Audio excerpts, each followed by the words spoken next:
नमस्कार, स्वागत है आपका जनसत्य न्यूज में और आपके साथ में हूं फरहा सदीकी। तो कर्नाटक सरकार ने एक आईएएस अधिकारी को जमातियों की तारीफ करने पर कारण बताओ नोटिस दे दिया है। लॉकडाउन के दौरान प्लाज्मा डोनेट करने वाले तबलीगियों की तारीफ करते हुए आईएएस अधिकारी मोहम्मद मोहसिन ने एक ट्वीट किया था। इस ट्वीट के लिए राज्य सरकार ने नोटिस जारी कर 5 दिन के अंदर मोहसिन से जवाब मांग लिया है।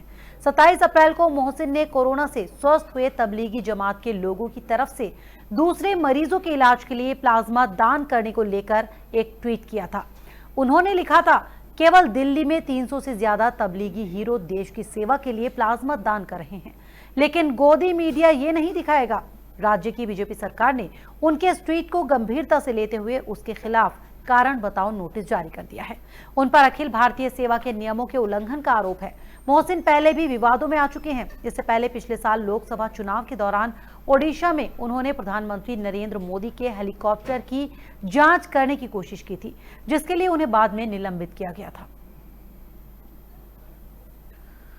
उधर कोरोना वायरस से प्रभावित अर्थव्यवस्था में जान फूंकने की केंद्र सरकार लगातार तैयारियां कर रही है। इसको लेकर दूसरे सिम्युलर पैकेज लाने की तैयारी शुरू हो गई है।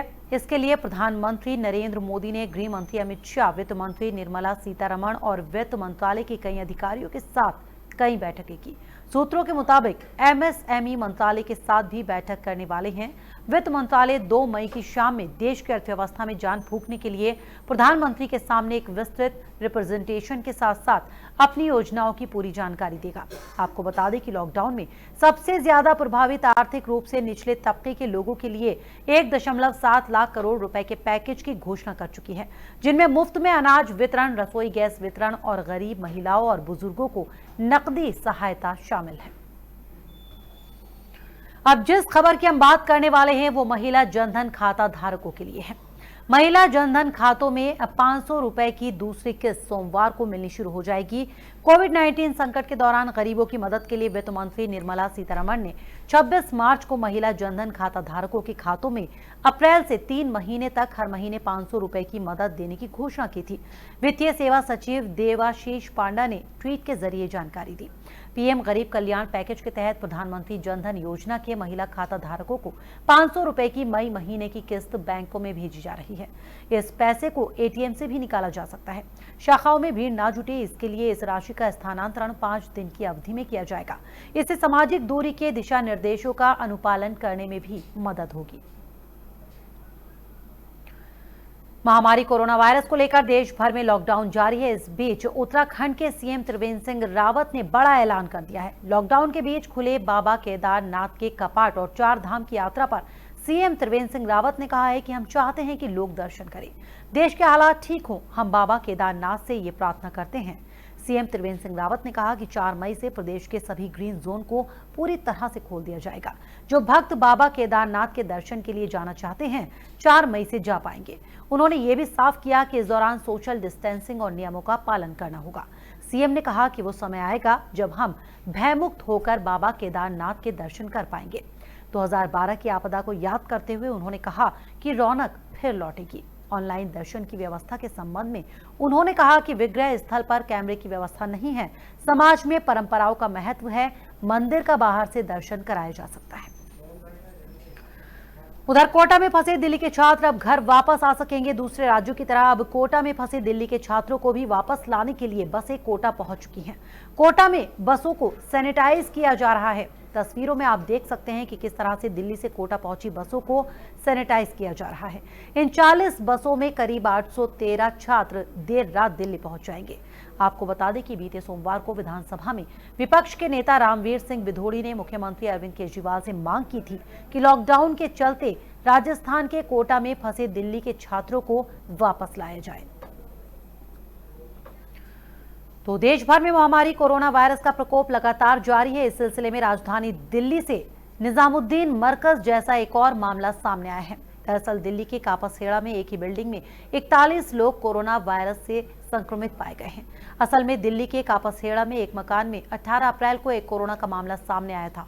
घनी आबादी का इलाका देखते हुए प्रशासन ने 19 अप्रैल को इलाके को सील करने के आदेश दे दिए थे। इसके बाद यहां के 95 लोगों के सैंपल 20 अप्रैल को और 80 लोगों के सैंपल 21 अप्रैल को लिए गए। ये सैंपल नोएडा की NIB लैब को भेजे गए। कुल मिलाकर 175 लोगों के सैंपल में से 67 लोगों के सैंपल की रिपोर्ट आ जाई है, जिनमें से 41 लोग कोरोना वायरस के पॉजिटिव पाए गए हैं। हालांकि 10-11 दिन में जो रिपोर्ट आई है वो भी पूरी नहीं है। टेस्ट रिपोर्ट में देरी की वजह नोएडा की NIB लैब में भेजे जा रहे अधिक सैंपल को बताया जा रहा है।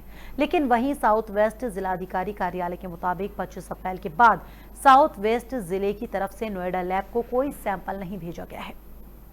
बहरहाल लॉकडाउन के तीसरे चरण में देश को 3 जोन में बांट दिया गया है। जोन के हिसाब से लॉकडाउन में राहत भी दे दी गई है। वहीं इलेक्ट्रिक वाहन बनाने वाली विश्व की सबसे बड़ी कंपनी टेस्ला के मुख्य कार्यकारी अधिकारी एलन मस्क के ट्वीट से कंपनी को नुकसान हुआ है। दुनिया के सबसे बड़े अमीरों की लिस्ट में शुमार एलन मस्क ने ट्वीट किया है कि कंपनी के शेयर की कीमत बहुत ज्यादा है, जिसके प्रतिक्रिया स्वरूप बाजार में टेस्ला के शेयरों में भारी गिरावट दर्ज की गई है। मीडिया रिपोर्ट्स के मुताबिक शुरुआत के आधे घंटे के कारोबार के दौरान टेस्ला के शेयर में करीब 12% की गिरावट दर्ज की गई। हालांकि बाद में कंपनी के शेयरों में तेजी दिखाई दी। ये 7.17% की गिरावट के साथ $701.32 यानी 52,599 रुपए पर बंद हुआ।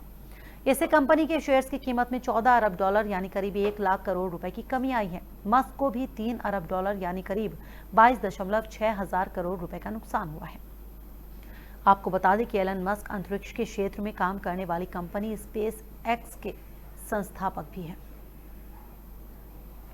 उधर बात करें अगर मौसम की, तो देश के 12 से ज्यादा राज्यों में तेज हवाओं के साथ बारिश होने की संभावना जताई गई है। मौसम वैज्ञानिकों का अनुमान है कि 2 से 3 मई को उत्तर प्रदेश, बिहार, झारखंड, मध्य प्रदेश, राजस्थान, जम्मू कश्मीर, लद्दाख, हिमाचल प्रदेश, उत्तराखंड, पश्चिम बंगाल समेत कई राज्यों में बारिश और आंधी की संभावना है।